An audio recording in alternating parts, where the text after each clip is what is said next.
খারাপ হওয়ার পরেও সন্তানের প্রতি মা বাবার মহব্বতের কারণে মা বাবা ওই খারাপ সন্তানের জন্য বেশি দোয়া করে। বলেন তো, সন্তানের প্রতি মা বাবার যত মায়া, তার চাইতে উম্মতের প্রতি নবীজির মায়া বেশি না কম? ওই জন্য প্রত্যেকটা নবী আল্লাহ তাআলার কাছে তার গুনাহগার উম্মতের ব্যাপারে ক্ষমা চায়। ইব্রাহিম আলাইহিস সালাম দোয়া করে বলে, রব্বি ইন্নাহুন্না আযলালনা কাসীরান ফামান তাবিআনি ফাইন্নাহু মিন্নী ওয়া মান আসানি ফাইন্নাকা গফুরুর রহিম। ইব্রাহিম আলাইহিস সালাতু ওয়াস সালাম বলে, রব, এই মূর্তিগুলা অধিকাংশ মানুষকে পথভ্রষ্ট করে ফেলছে, তবে ফামান তাবিআনি ফাইন্নাহু মিন্নী, যারা আমার আনুগত্য করেছে, আমার কথা মেনে মূর্তি পূজা বাদ দিয়েছে, ঈমান এনেছে, এরা তো আমার দলভুক্ত। আল্লাহ, ওয়া মান আসানি, যারা আমার আনুগত্য করে নাই, কথা মানে নাই, ঈমান আনে নাই, এরাও তো আমার উম্মত। কেমন যেন ইব্রাহিম আলাইহিস সালাম বলতেছে, আল্লাহ, আপনি তো গফুর, আপনি তো রহিম, আপনি যদি চান আমার এই গুনাহগার উম্মত গুলাকেও মাফ করে দিতে পারেন। ওমান আসানি ফাইন্নাকা গফুরুর রহিম। কেমন যেন ইব্রাহিম আলাইহিস সালাম বলতেছে, আল্লাহ, আপনি গফুর, আপনি রহিম, আপনি আমার এই গুনাহগার উম্মত গুলাকেও মাফ করে দেন। তাহলে ইব্রাহিম আলাইহিস সালাম তার গুনাহগার উম্মতের জন্য দোয়া করেছে কার কাছে? আরেকটু আস্তে বলেন, কার কাছে? আল্লাহ তাআলার কাছে দোয়া করছে। হযরত ঈসা আলাইহিস সালাম দোয়া করছে। ওয়া ক্বালা ঈসা আলাইহিস সালাম, ইন তুআযিবহুম ফাইন্নাহুম ইবাদুক ওয়া ইন তাগফির লাহুম ফাইন্নাকা আনতাল আজিজুল হাকীম। ঈসা আলাইহিস সালাম বলে, আল্লাহ, আপনি যদি তাদেরকে শাস্তি দেন, তারা তো আপনারই বান্দা। ওয়া ইন তাগফির লাহুম, আর যদি আপনি তাদেরকে ক্ষমা করে দেন, মাফ করে দেন, আপনি তো আজিজ, আপনি মহাপরাক্রমশালী, আপনি হাকিম, মহাপ্রজ্ঞাময়।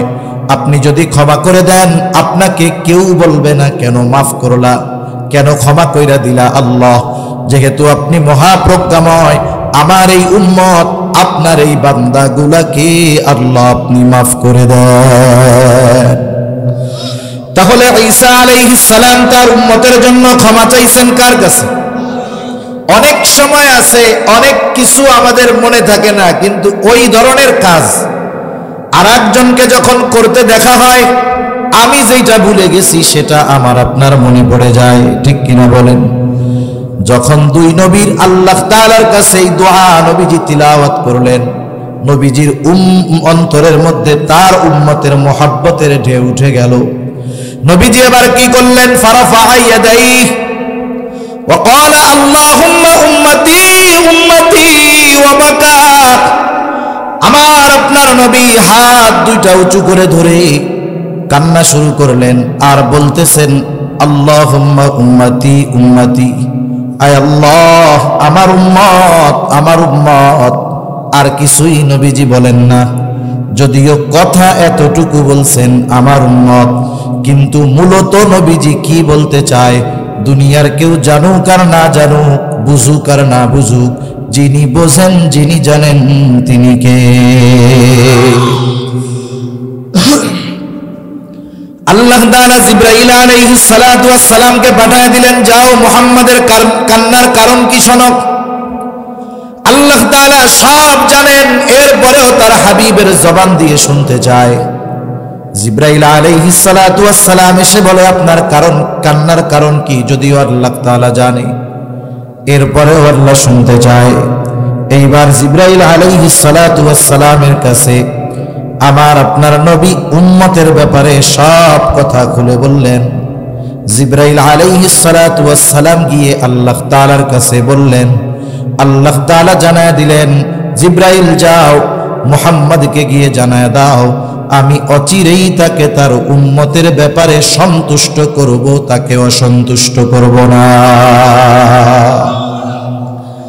আমরা যখন দুনিয়ার কোন জালাল কোরআন هدى للناس وبينات من الهدى والفرقان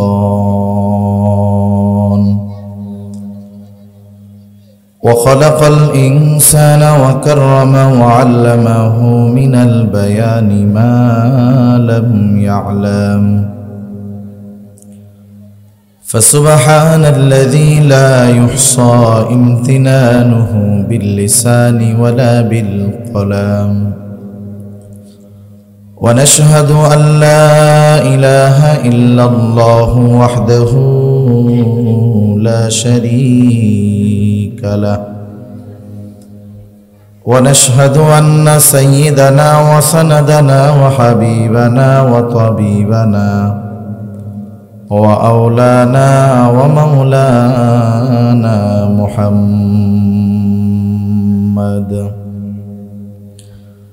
صلى الله تعالى عليه وعلى آله وأصحابه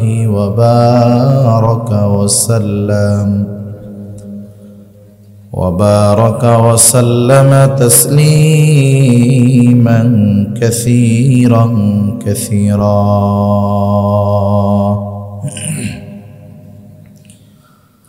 أما بعد فأعوذ بالله من الشيطان الرجيم.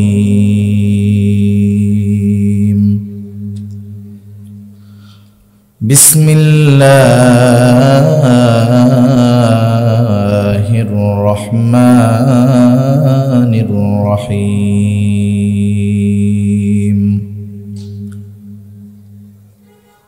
لقد جاءكم رسول منكم عزيز عليه ما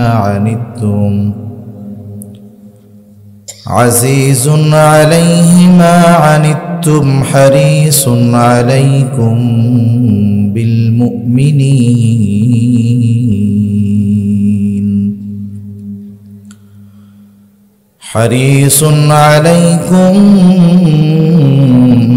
بالمؤمنين رؤوف رحيم. وقال رسول الله صلى الله عليه وسلم: لا يؤمن أحدكم حتى أكون أحب إليه من والده وولده والناس أجمعين، أو كما قال النبي صلى الله عليه وسلم: صدق الله العلي العظيم وصدق رسوله النبي الكريم، ونحن على ذلك من الشاهدين والشاكرين، والحمد لله رب العالمين.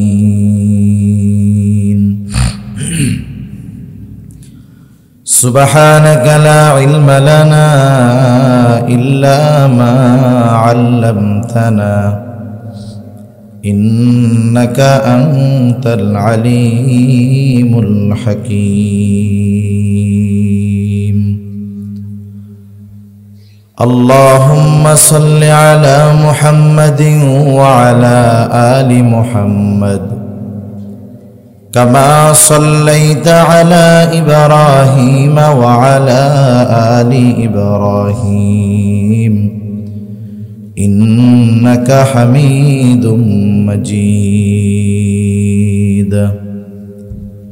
اللهم بارك على محمد وعلى آل محمد كما باركت على إبراهيم وعلى آل إبراهيم إنك حميد مجيد. আল্লাহর মহব্বতে সকলে জবান খুলে একটু জিকির করি, লা ইলাহা ইল্লাল্লাহ।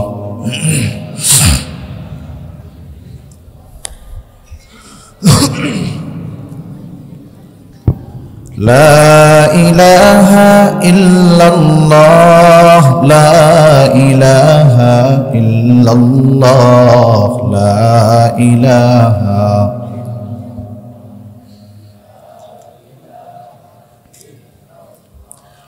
লা ইলাহা ইল্লাল্লাহ, লা ইলাহা ইল্লাল্লাহ, লা ইলাহা ইল্লাল্লাহ মুহাম্মাদুর রাসূলুল্লাহ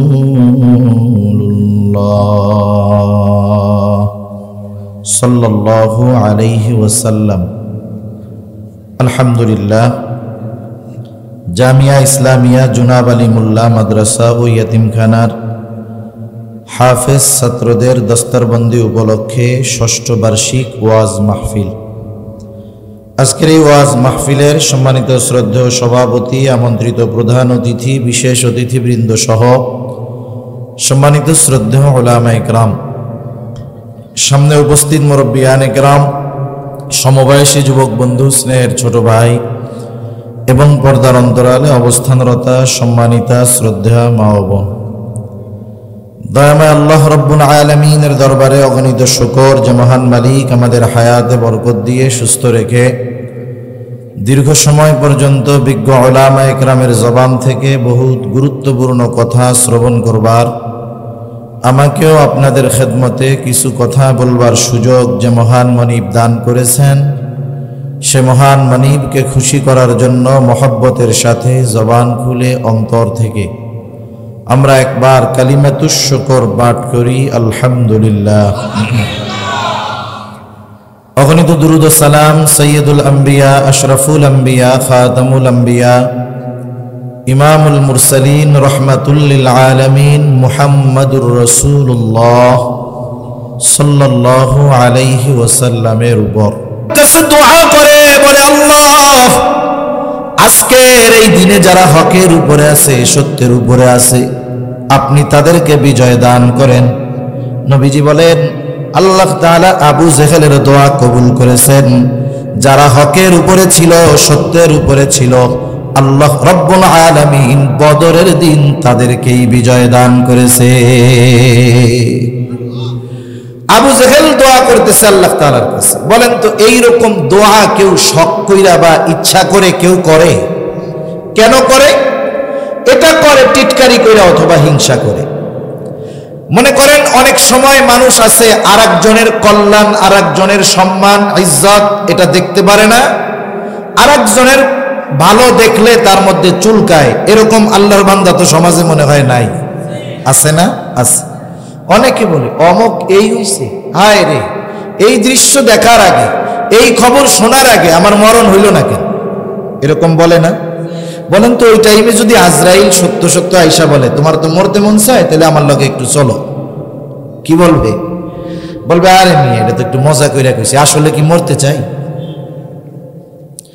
মূলত আবু জেহেল নবীজিকে টিটকারি করে বলতেছে, নবীজির সামনে নবীজিকে ছোট করার জন্য কেমন যেন বলতেছে, আল্লাহ আপনি কি কোরআন নাজিল করার জন্য আমারে দেখেন নাই? আমি কত ক্ষমতাধর একজন নেতা, মুহাম্মাদের উপরে কোরআন নাজিল করলেন, তার উপরে কোরআন নাজিল করলেন। আবু জেহেলের এইটা সহ্য হয় নাই, এই জন্য টিটকারি মাইরা আল্লাহর কাছে বলে, পাথর মারেন নাইলে কঠিন শাস্তি দেন। আবু জেহেলের এই কথার জবাবও আল্লাহ তাআলা দেন। তবে আল্লাহ তাআলা আমার আপনার নবীর জবান দিয়ে আবু জেহেলের এই কথার জবাব দেন। কেমন যেন আল্লাহ তাআলা বলতেছে, আবু জেহেল রে, তুই আমার কাছে যেটা আশা করেছিস, যেটা চেয়েছিস, সেটাই আমি তোকে দিতাম। তোর এই কথার পরে আমি তোর উপরে পাথর বর্ষণ করতাম, না হলে তোকে যন্ত্রণাদায়ক শাস্তি দিতাম। তবে তোকে কেন যন্ত্রণাদায়ক শাস্তি আর পাথর নিক্ষেপ করি না জানো? কারণ হলো আল্লাহ তাআলা আমার আপনার নবীজির জবান দিয়ে বের করে বলেন, ওমা কানাল্লাহু লিয়ুআযযিবাহুম ওয়া আনতা ফীহিম। আল্লাহ তাআলা নবীর জবান দিয়ে বের করলেন, হাবিব আপনি যেহেতু রাহমাতুল লিল আলামিন, আপনি যেহেতু গোটা সৃষ্টি জগতের জন্য রহমত, ওদেরকে জানায় দেন আপনি যতক্ষণ তাদের মাঝে আছেন, যেহেতু আপনি রহমাতুল লিল আলামিন, শুধুমাত্র আপনার সম্মানার্থে আমি তাদেরকে আযাব দিব না, কারণ আপনি হলেন গোটা সৃষ্টি জগতের জন্য রহমত। নবীজি রহমাতুল লিল আলামিন হওয়ার কারণে আবু জেহেল, উতবা, সাইবা সর্বোচ্চ ধৃষ্টতা প্রদর্শন করার পরেও নবীজির কারণেই চূড়ান্তভাবে নির্মূল হয় না। আবু জেহেল এই উপকার ভোগ করছে কিয়ামত পর্যন্ত।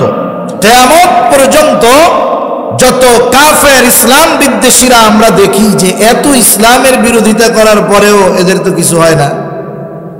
আসলে আল্লাহ তাআলার কাছে নবীজি দোয়া করে গেছেন, এই দোয়ার কারণে মাঝে মধ্যে একটু নড়াচড়া ঝাঁকি দেওয়া হয়, আর সমূলে নির্মূল করে দেওয়া হয় না।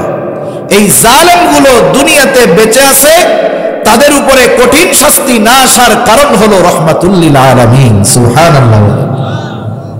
আমাদের আজকের মাহফিলের মধ্যমণি পীরে কামেল আল্লামা আব্দুল গফফার সাহেব হাফিজাহুল্লাহ হযরত মাদ্রাসায় চলে আসছেন। আমরা জবান খুলে বলি আলহামদুলিল্লাহ, আর একটু জোরে বলি আলহামদুলিল্লাহ। যথাসময়ে হযরত চলে আসবেন। আপনারা যেহেতু এখনো আশেপাশে অনেক মানুষ আছেন, মেহেরবানি করে চলে আসেন। নবীজি রহমাতুল লিল আলামিন হওয়ার কারণে এই রহমত দ্বারা উপকৃত গোটা সৃষ্টি জগতের সকল সৃষ্টি উপকৃত হচ্ছে। সুবহানাল্লাহ।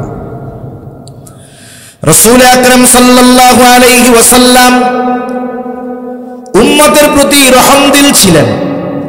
উম্মতের প্রতি তার দরদ, তার মায়া, মোহাব্বত, ভালোবাসা কেমন ছিল? আমরা তো অনেক সময় আলোচনা করি, কথা বলি, নবীজিকে ভালোবাসতে হবে, এটা ঈমানের দাবি। কিন্তু কেন নবীজিকে ভালোবাসতে হবে? এর অনেকগুলো বাস্তব কারণ আমাদের সামনে আছে। আমি কয়েকটা হাদিস আপনাদের খেদমতে পেশ করলে কথাগুলো বুঝতে সহজ হবে। কেন নবীজিকে আমরা সর্বোচ্চ ভালোবাসবো, কোন কারণে? এক নম্বর কারণ, নবীজিও আমাদের ভালোবাসেন, বরং আমার আপনার মা বাবা আমাকে আপনাকে যত ভালোবাসে, তার চাইতে মুহাম্মাদুর রাসূলুল্লাহ সাল্লাল্লাহু আলাইহি ওয়াসাল্লাম আমাদেরকে বেশি ভালোবাসে। এটা বাস্তব কথা। মা বাবা যত ভালোবাসে, তার চাইতে নবীজি আমাদেরকে বেশি ভালোবাসে। বলেন তো, মা বাবা সন্তানকে যত ভালোবাসুক না কেন, সবচাইতে বড় মুসিবত কিয়ামতের দিন। বলেন তো, কার মা বাবা আছে আল্লাহ তাআলার কাছে গিয়ে বলবে, আল্লাহ আমারে জাহান্নামে দেন, কিন্তু আমার ছেলেটারে জান্নাত দিয়ে দেন? কোন বাবা, কোন মা এমন কথা কি কিয়ামতের দিন বলবে নাকি? বরং কি করবে? সে চিন্তা করবে, সন্তানের ঘাড়ে পাড়া দিয়া হলেও আমাকে জান্নাতে যেতে হবে। আল্লাহ তাআলা ওই কিয়ামতের কঠিন দিবসের একটা চিত্র আমাদের সামনে তুলে ধরেন।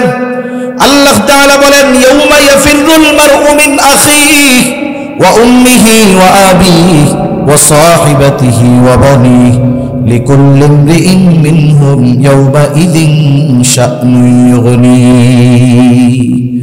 আল্লাহ তাআলা বলেন, কিয়ামতের দিন ভাই ভাইয়ের থেকে পলায়ন করবে। ওয়া উম্মিহি ওয়া আবিহি, পিতামাতার থেকে পলায়ন করবে। ওয়া সাহিবাতিহি ওয়া বানিহি, স্ত্রী সন্তানদের থেকে পলায়ন করবে। প্রত্যেকে সেই দিন নিজের চিন্তায় বিভোর থাকবে, কেমনে নাজাত পাওয়া যায়, জান্নাতে যাওয়া যায়। কিন্তু ওই কঠিন মুসিবতের দিন, যেই দিন বাবা সন্তানকে চিনবে না, মা সন্তানকে চিনবে না, ওই কঠিন মুসিবতের দিন মুহাম্মাদুর রাসূলুল্লাহ সাল্লাল্লাহু আলাইহি ওয়াসাল্লাম তার উম্মতদেরকে ভুলবে না। হাশরের ময়দানে নবীজি উম্মতের চিন্তায় বিভোর থাকবেন। একবার দৌড়িয়ে হাউজে কাউসারের কাছে চলে যাবেন নবী। না জানি তার কোন উম্মত হাউজে কাউসার থেকে পানি পানে মাহরুম হয়ে যায় কিনা। আর একবার দৌড়ায় চলে যাবে মিজানের কাছে, না জানি কোন উম্মত আমল ওজন দেওয়ার সময় ধরা পড়ে যায় কিনা। আর একবার দৌড়ায় চলে যাবেন জাহান্নামের কাছে, না জানি কোন উম্মতকে জাহান্নামে দিয়ে দেওয়া হয় কিনা। আবার উম্মতের জন্য সুপারিশের যদি দরকার হয় আল্লাহর দরবারে গিয়ে সিজদায় পড়ে যাবে। যতক্ষণ না ওই উম্মত যার মধ্যে যাররা পরিমাণ ঈমানও আছে তার ব্যাপারে আল্লাহ তাআলার কাছ থেকে ক্ষমার সংবাদ নবীজি না পাবেন, ক্ষমার নিশ্চয়তা যতক্ষণ নবীজি না পাবেন, আমার আপনার নবীও ততক্ষণ জান্নাতে প্রবেশ করবে না। তাহলে বলেন, আমার আপনার সবচাইতে বড় মুসিবতে যে আমার জন্য কল্যাণকামী, তার চাইতে আমাকে আপনাকে কেউ ভালোবেসে বাসতে পারে না, ঠিক কিনা বলেন? নবীজি কেমন ভালোবাসেন তার উম্মতদের, দুনিয়ায় থাকতেই উম্মতের চিন্তায় বিভোর নবী। আব্দুল্লাহ ইবনে আমর ইবনুল আস রাদিয়াল্লাহু তাআলা আনহু তিনি বলেন, আন্নান নবী সাল্লাল্লাহু আলাইহি ওয়াসাল্লাম তালা, রাসূল আকরাম সাল্লাল্লাহু আলাইহি ওয়াসাল্লাম তিলাওয়াত করলেন কাওলাল্লাহি আযজা ওয়া জাল্লা ফি ইব্রাহিম আলাইহিস সালাম। আল্লাহ তাআলা ইব্রাহিম আলাইহিস সালাতু ওয়াস সালামের ব্যাপারে যা বলেছেন কোরআনুল কারীমে। ইব্রাহিম আলাইহিস সালাতু ওয়াস সালামের ব্যাপারে আল্লাহ বলেছেন, ইব্রাহিম আলাইহিস সালাম তার গুনাহগার উম্মতের জন্য ক্ষমা চেয়ে আল্লাহ তাআলার কাছে দোয়া করেছে। উম্মত গুনাহগার, আল্লাহ তাআলা যেন তাদের ক্ষমা করে দেন, উম্মতের মাগফিরাত কামনায় ইব্রাহিম আলাইহিস সালাম দোয়া করছে। প্রত্যেকটা নবী তার উম্মতকে ভালোবাসে। উম্মত নেককার হোক আর বদকার হোক, মুমিন হোক আর কাফের হোক, প্রত্যেকটা নবী তার সব উম্মতকে ভালোবাসে। নবী চায় আমার সব উম্মত দ্বীনের পথে চলে আসুক। বাস্তবতা হলো অনেক সময় ভালোটার চাইতে খারাপটার জন্য চিন্তা থাকে বেশি, ঠিক কিনা বলেন? দেখেন, অনেক সময় মা বাবার অনেক সন্তান হয় খুব ভালো, দেখা যাবে 3 সন্তান 2টা খুব ভালো, কিন্তু 3 নাম্বারটা খুবই খারাপ। বলেন তো, কখনো মা বাবা ওই খারাপ সন্তানের জন্য আল্লাহ তাআলার কাছে বলে নাকি, আল্লাহ ওইটা তো খারাপ হয়েছে, টাটা ফালাইয়া ওইটারে শেষ করে দাও? বলেন তো, বলে নাকি? সন্তান যত খারাপ হয় ওই সন্তানের ব্যাপারে মা বাবার চিন্তা তত বেশি হয়। বরং প্রত্যেকবার দোয়ার সময় আল্লাহ তাআলার কাছে বলে, আল্লাহ এই সন্তানটা যদি ভালো হয়ে যাইতো আমি মইরাও শান্তি পাইতাম। প্রত্যেক সময় ওই সন্তানের জন্য চিন্তা বেশি করে। কেন করে? সন্তান খারাপ হওয়ার পরেও সন্তানের প্রতি মা বাবার মহব্বতের কারণে মা বাবা ওই খারাপ সন্তানের জন্য বেশি দোয়া করে। বলেন তো, সন্তানের প্রতি মা বাবার যত মায়া, তার চাইতে উম্মতের প্রতি নবীজির মায়া বেশি না কম? ওই জন্য প্রত্যেকটা নবীও আল্লাহ তাআলার কাছে তার গুনাহগার উম্মতের ব্যাপারে ক্ষমা চায়। ইব্রাহিম আলাইহিস সালাম দোয়া করে বলে, রব্বি ইন্নাহুন্না আযলালনা কাসীরান ফামান তাবিআনি ফাইন্নাহু মিন্নি ওয়া মান আসানি ফাইন্নাকা গফুরুর রহিম।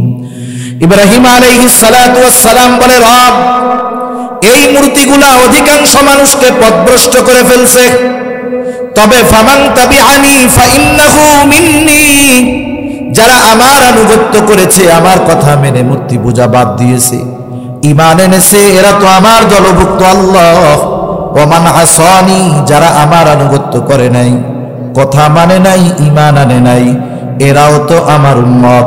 কেমন যেন ইব্রাহিম আলাইহিস সালাম বলতেছে, আল্লাহ আপনি তো গফুর, আপনি তো রহিম, আপনি যদি চান আমার এই গুনাহগার উম্মত গুলাকেও মাফ করে দিতে পারেন। ওমান আসানি ফাইন্নাকা গফুরুর রহিম। কেমন যেন ইব্রাহিম আলাইহিস সালাম বলতেছে, আল্লাহ আপনি গফুর, আপনি রহিম, আপনি আমার এই গুনাহগার উম্মত গুলাকেও মাফ করে দেন।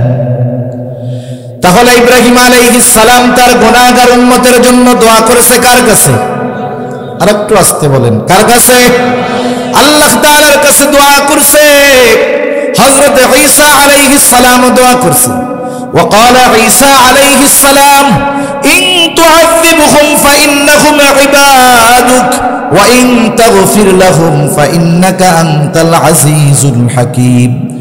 ঈসা আলাইহিস সালাম বলে, আল্লাহ আপনি যদি তাদেরকে শাস্তি দেন তারা তো আপনারই বান্দা, ওয়া ইন তাগফির লাহুম, আর যদি আপনি তাদেরকে ক্ষমা করে দেন, মাফ করে দেন, আপনি তো আজিজ, আপনি মহাপরাক্রমশালী, আপনি হাকিম, মহাপ্রজ্ঞাময়। আপনি যদি ক্ষমা করে দেন, আপনাকে কেউ বলবে না কেন মাফ করলা, কেন ক্ষমা কইরা দিলা। আল্লাহ, যেহেতু আপনি মহাপ্রজ্ঞাময়, আমার এই উম্মত, আপনার এই বান্দাগুলাকে আল্লাহ আপনি মাফ করে দেন। তাহলে ঈসা আলাইহিস সালাম তার উম্মতের জন্য ক্ষমা চাইছেন কার কাছে?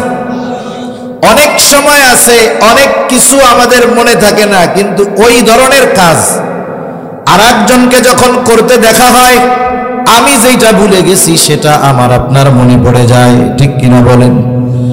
যখন দুই নবীর আল্লাহ তাআলার কাছে এই দোয়া নবীজি তিলাওয়াত করলেন, নবীজির অন্তরের মধ্যে তার উম্মতের মোহাব্বতের ঢেউ উঠে গেল।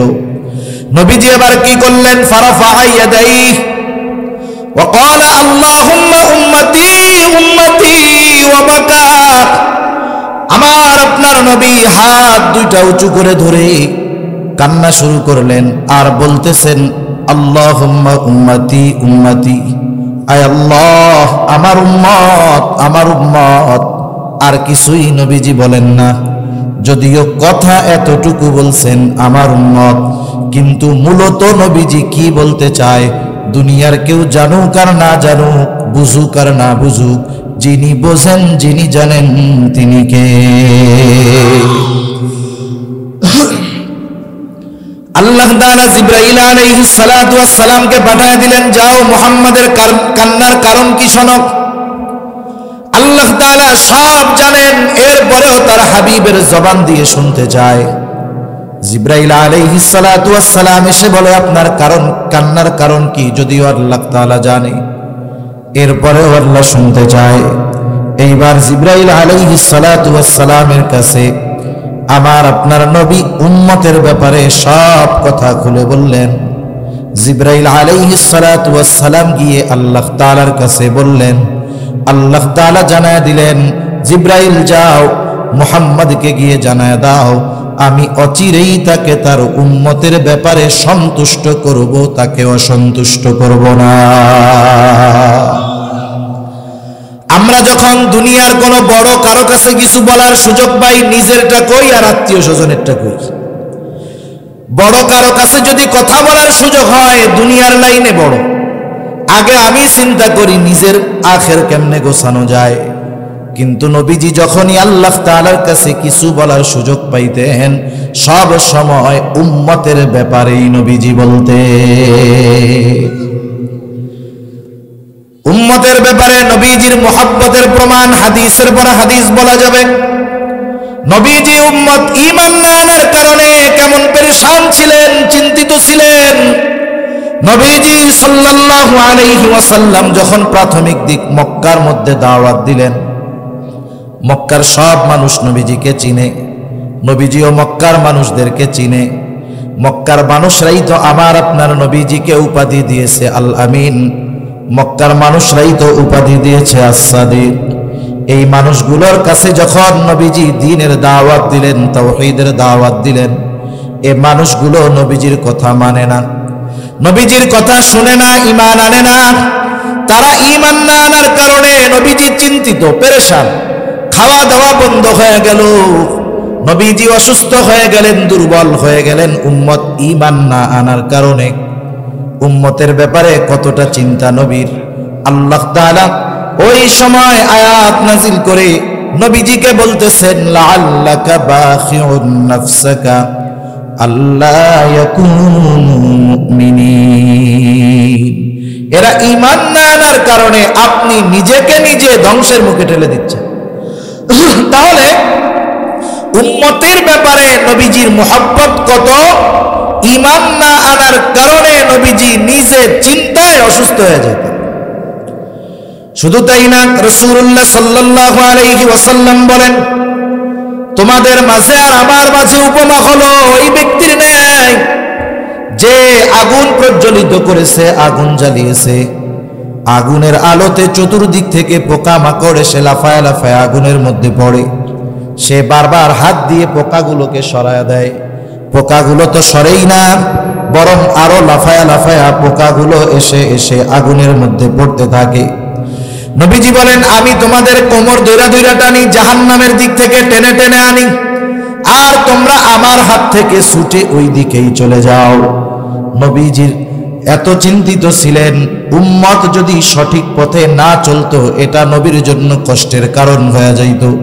শুধু তাই না, উম্মতের দ্বারা আঘাতপ্রাপ্ত হওয়ার পরেও নবী কখনো উম্মতের ব্যাপারে প্রতিশোধ নেন নাই।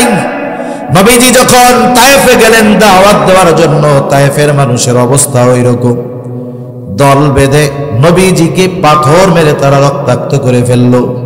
কত পরিমাণ রক্ত আঘাত নবীজির গায়ে লাগছে। আয়েশা সিদ্দিকা রাদিয়াল্লাহু তাআলা আনহা নবীজির গায়ে দাগ দেখে প্রশ্ন করে, ইয়া রাসূলুল্লাহ, আপনার গায়ে এই আঘাতগুলো, দাগগুলো কিসের? আপনার কি কখনো বসন্ত হয়েছিল নাকি? নবীজি বলেন, না আয়েশা, আমার কখনো বসন্ত হয় নাই। তাইলে ইয়া রাসূলুল্লাহ, এই দাগগুলো কিসের দাগ? নবীজি বলেন, আয়েশা, আমি দ্বীনের দাওয়াত দেওয়ার জন্য তায়েফে গিয়েছিলাম। তায়েফের মানুষ আমাকে বুঝতে পারে নাই, তারা যেই পাথরগুলো আমাকে নিক্ষেপ করেছে, এই দাগগুলো হলো তাদের নিক্ষিপ্ত পাথরের আঘাতের দাগ।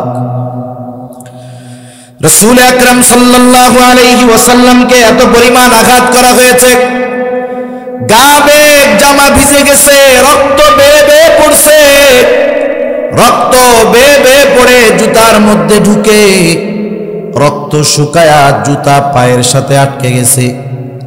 নবীজি বারবার পড়ে যাইতেন। হযরত যায়েদ রাদিয়াল্লাহু তাআলা আনহু নবীজির সাথে একা ঠেকায় পারে না। নবীজি পড়ে যাইতেন, আবার উঠতেন, তিনি বলতেন, তোমরা বলো লা ইলাহা ইল্লাল্লাহ, সফল হয়ে যাইবা। কিন্তু মানুষেরা বোঝে নাই, রক্ত দিয়ে পাথর মেরে মেরে নবীজিকে জর্জরিত করে ফেলছে।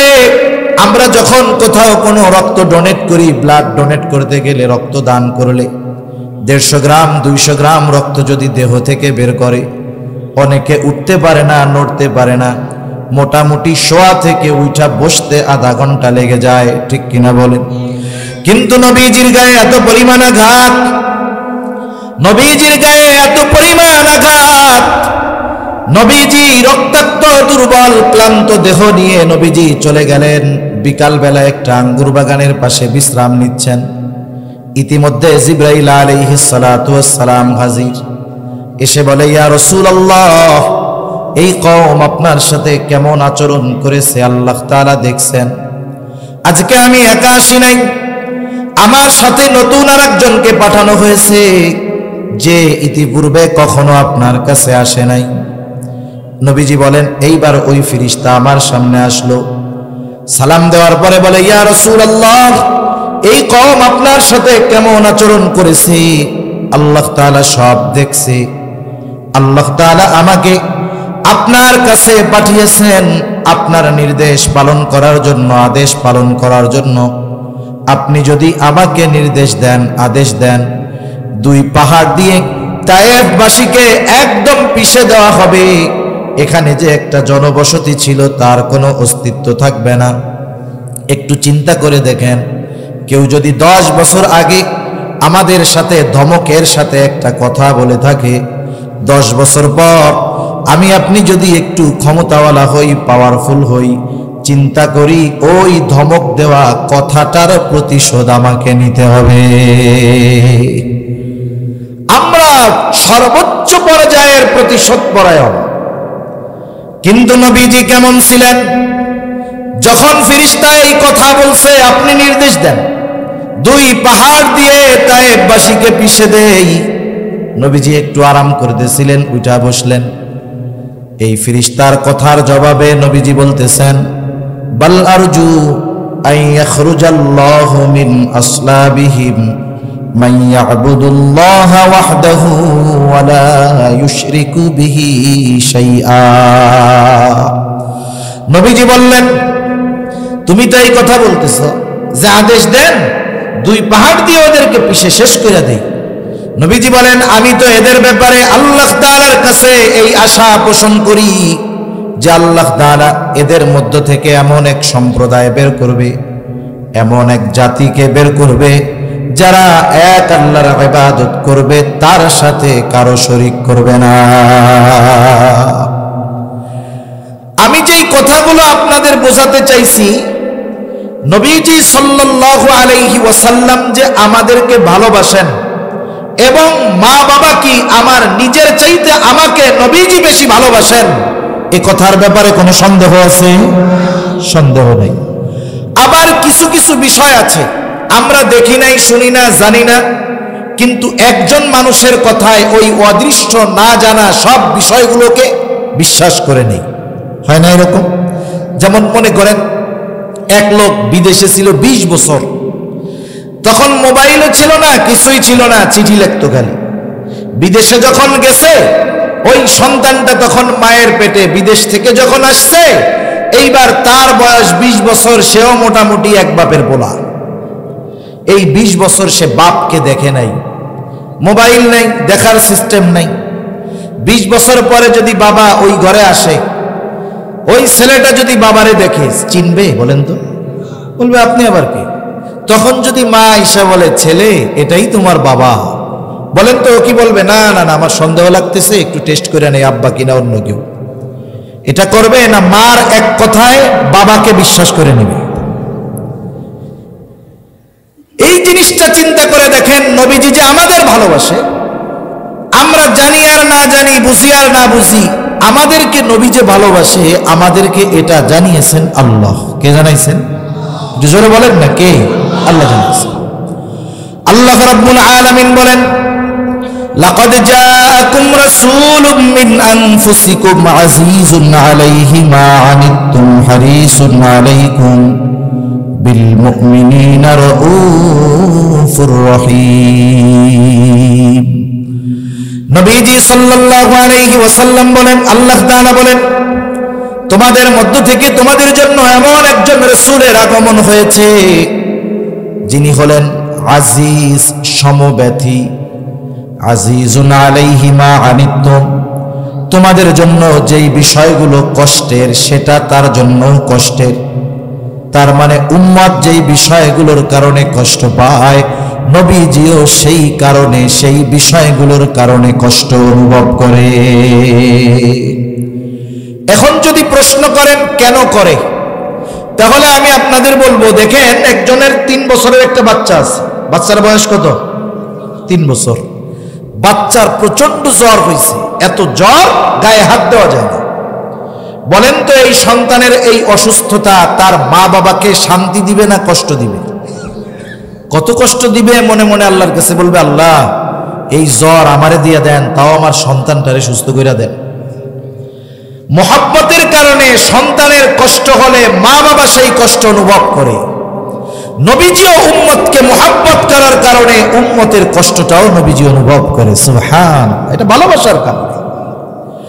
শুধু তাই না, নবীজি হলেন হারিসুন আলাইকুম, তোমাদের জন্য কল্যাণকামী, সর্বোচ্চ কল্যাণকামী হলেন নবী। বিশেষ করে মুমিনদের জন্য হলেন রাউফুর রহিম। রাউফুর রহিম আল্লাহ তাআলার গুণবাচক 2টা নাম। দুনিয়ার কোন সৃষ্টি রাউফ হতে পারে না, দুনিয়ার কোন সৃষ্টি রহিম হতে পারে না, কিন্তু এই রাউফুর রহিম আল্লাহ উম্মতের প্রতি নবীজির ভালোবাসা বোঝাতে গিয়া নিজের শানে যেই শব্দ ব্যবহার হয়, ওই শব্দ দুটি রহমাতুল লিল আলামিনের শানে ব্যবহার করেছে। আল্লাহ তাআলা বলতেছেন, মুমিনদের জন্য নবী হলেন রাউফ, অতি সদয়, রহিম, পরম দয়ালু। আল্লাহ তাআলার পক্ষ থেকে এই ঘোষণা আসার পর নবীজি যে আমাদের জন্য সর্বোচ্চ কল্যাণকামী, নবীজি যে আমাদের সর্বোচ্চ মহব্বত করেন, এ ব্যাপারে কোনো সন্দেহ আছে নাকি? সেজন্য নবীজিকেও আমাদের মহব্বত করতে হবে। নবীজির মহব্বত কেমনে হবে? নবীজিকে মহব্বত করার সিস্টেম হইল, নবীজির সুন্নাতকে মহব্বতের সাথে অনুসরণ করতে হবে। নবীজির সুন্নাতকে মহব্বতের সাথে অনুসরণ করতে হবে। নবীজির সুন্নাতকে যারা মহব্বতের সাথে অনুসরণ করবে তারা নবীজির সাথে জান্নাতে থাকতে পারবে। সুবহানাল্লাহ। সেজন্য সুন্নাতকে ভালোবাসতে হবে, সুন্নাত ওয়ালাদের ভালোবাসতে হবে। দুনিয়ায় যারা সুন্নাত প্রতিষ্ঠার মেহনতে নিয়োজিত তাদেরকেও ভালোবাসতে হবে, ঠিক কিনা বলেন?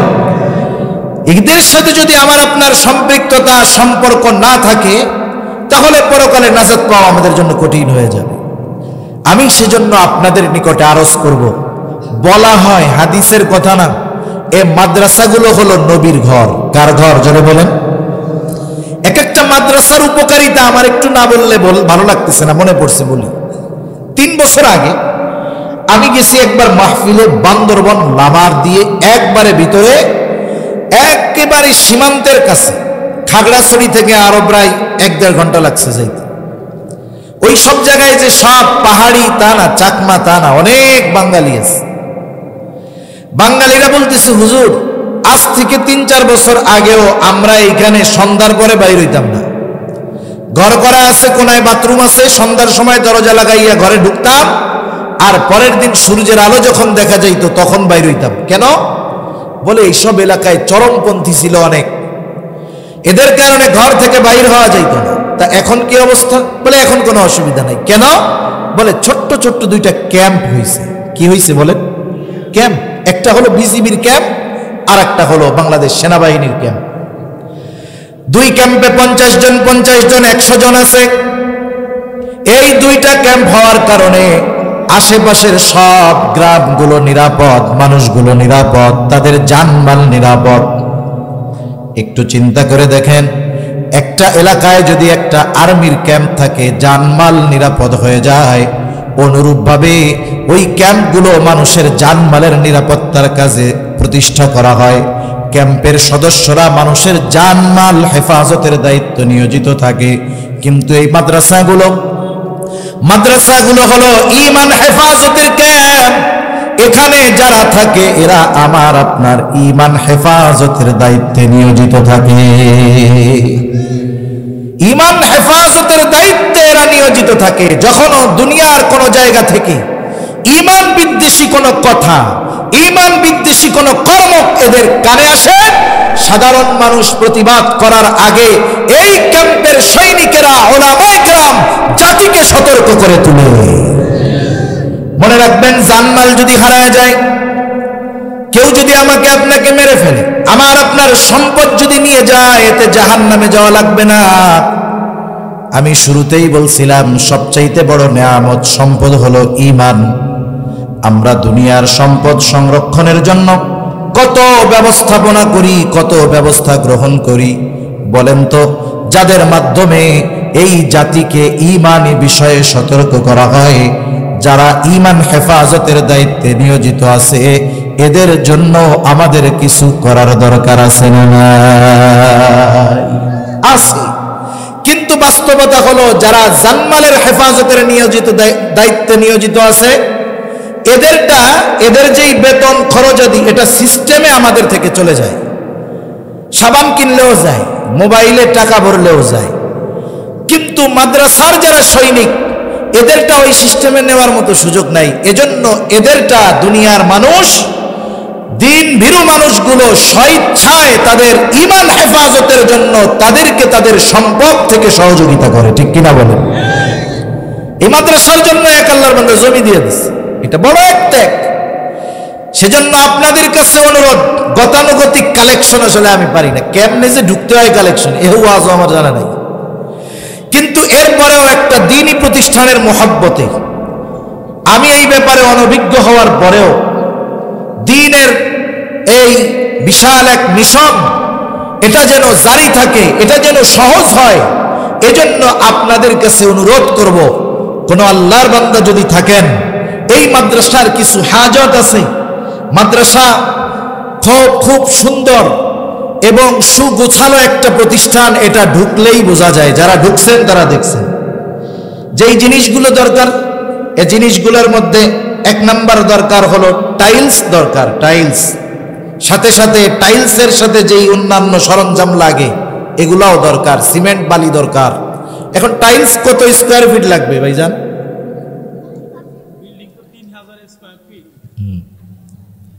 3000 স্কোয়ার স্কয়ার ফিট ফ্লোরের টাইলস, তাই না?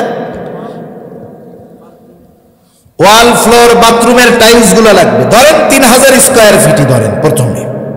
এখন কোন আল্লাহর বান্দা আছেন কি এরকম যে টাইলস 3000 ফিট হোক আর 4000 ফিট হোক, আপনি এই টাইলস গুলা পরিপূর্ণ দিয়ে দিবেন, ওখানে লাগবে, ওখানে উলামায়ে কেরাম তৈরি হবে, ছাত্ররা কোরআন পড়বে, দ্বীন শিক্ষা হবে, আর কিয়ামত পর্যন্ত আপনার আমলনামায় এই সওয়াবগুলো যোগ হতে থাকবে। সুবহান। মানুষ কিন্তু দুনিয়াতে থাকতে এই সব বিষয়ের কোনো ফায়দা সহজে পরিলক্ষিত করতে পারে না, পরিলক্ষণ হয় না। একটা মানুষ যখন মারা যায়, কিছু মানুষ মারা যাওয়ার পরে আফসোস করে, আফসোস, এই আফসোসের খবরটা আমরা জানি না, কিন্তু আফসোসের খবর জানাইছেন কে? আল্লাহ। মনে করেন একটা মানুষ দুনিয়ায় নেক কাজ করে নাই, দান সাদকা করে নাই, ভালো কাজ করে নাই, এই মানুষটা মারা যাওয়ার পরে আফসোস করবে। আমার কথা নয়, আল্লাহ তাআলা বলেন এই মানুষগুলো আফসোস করবে, কি বলবে? ফায়াকুলা রব্বি লাউলা আখরতানি ইলা আজালিন করিব ফাআসাদদাকা ওয়া আকুন মিনাস সালিহিন। যখন মৃত্যু চলে আসবে তখন বুঝতে পারবে যে আমার দুনিয়ার হায়াতটা কত দামি ছিল, আমার সম্পদ থেকে দ্বীনি কাজে ব্যয় করা কতটা জরুরি ছিল। ও মারা যাওয়ার পরে বুঝতে পারবে। তখন আল্লাহর কাছে বলবে, রব আমাকে কিছু সময়ের জন্য আর একটু অবকাশ দেন, আমি একটু দুনিয়ায় যদি ফিরে যাইতে পারতাম। কি করত? বলবে ফাআসাদদাকা, আমি আমার ধন সম্পদ থেকে সাদকা করব, দ্বীনি কাজে ব্যয় করব। শুধু তাই না, ওয়া আকুম মিনাস সালিহিন, নেক কাজ করে আমি সৎ কর্মশীলদের অন্তর্ভুক্ত হয়ে যাব। বলেন তো, সম্পদ আছে, সব কিছু আছে, বেঁচে থাকতে দান সাদকা করে নাই, মারা যাওয়ার পর আফসোস যতই করুক না কেন পুনরায় দান সাদকা করার জন্য তাকে দুনিয়ায় পাঠানো হবে নাকি? হবে না। সেজন্য কার অ্যাবিলিটি আছে, সামর্থ্য আছে আমি জানি না, অনুরোধ থাকবে যদি কারো থাকে তাহলে একটু হিম্মত করে দাঁড়ায় যান যে আমি এই মাদ্রাসার 3 তলার যত টাইলস লাগবে আল্লাহর মুহাব্বতে আখিরাতের ব্যাংকে জমা করার জন্য আমি দিতে তৈরি আছি। এরকম আছেন একজন আল্লাহর বান্দা? আছেন? একটু হিম্মত করে দাঁড়ান, একটু চিন্তা করেন। মানুষ বেঁচে থাকতেই তার সম্পদের উপরে তার পূর্ণ কর্তৃত্ব থাকে না। মনে করেন একজন মানুষ ওসিয়ত করতেছে, ওসিয়ত করার সময় সে যদি সন্তানদের মৃত্যুর পূর্বে ওসিয়ত করে যে সন্তান, আমি মারা যাওয়ার পরে আমার সব সম্পদ তোমরা মসজিদে দিয়ে দিবা, মাদ্রাসায় দিয়ে দিবা। ওলামায়ে কেরাম আছেন, জিজ্ঞাসা করেন তার এই ওসিয়ত গ্রহণযোগ্য হবে না। তার ওসিয়ত হবে তার রেখে যাওয়া সমুদয় সম্পদের সর্বোচ্চ 3 ভাগের 1 ভাগ। তার মানে দুনিয়ায় বেঁচে থাকতেই একটা মানুষ তার সম্পদের উপরে পূর্ণ কর্তৃত্ব খাটাতে পারে না। সেজন্য উপার্জন আমরা করি ওয়ারিসদের জন্য, নিজের জন্য কোনটা? হাদিসের মধ্যে আসছে মানুষ বলে আমার আমার আমার আমার আমার, আসলে তার কোনটা? সে যেটা খায়, সে যেটা পরিধান করে, আর সে যেটা দ্বীনি কাজে ব্যয় করে।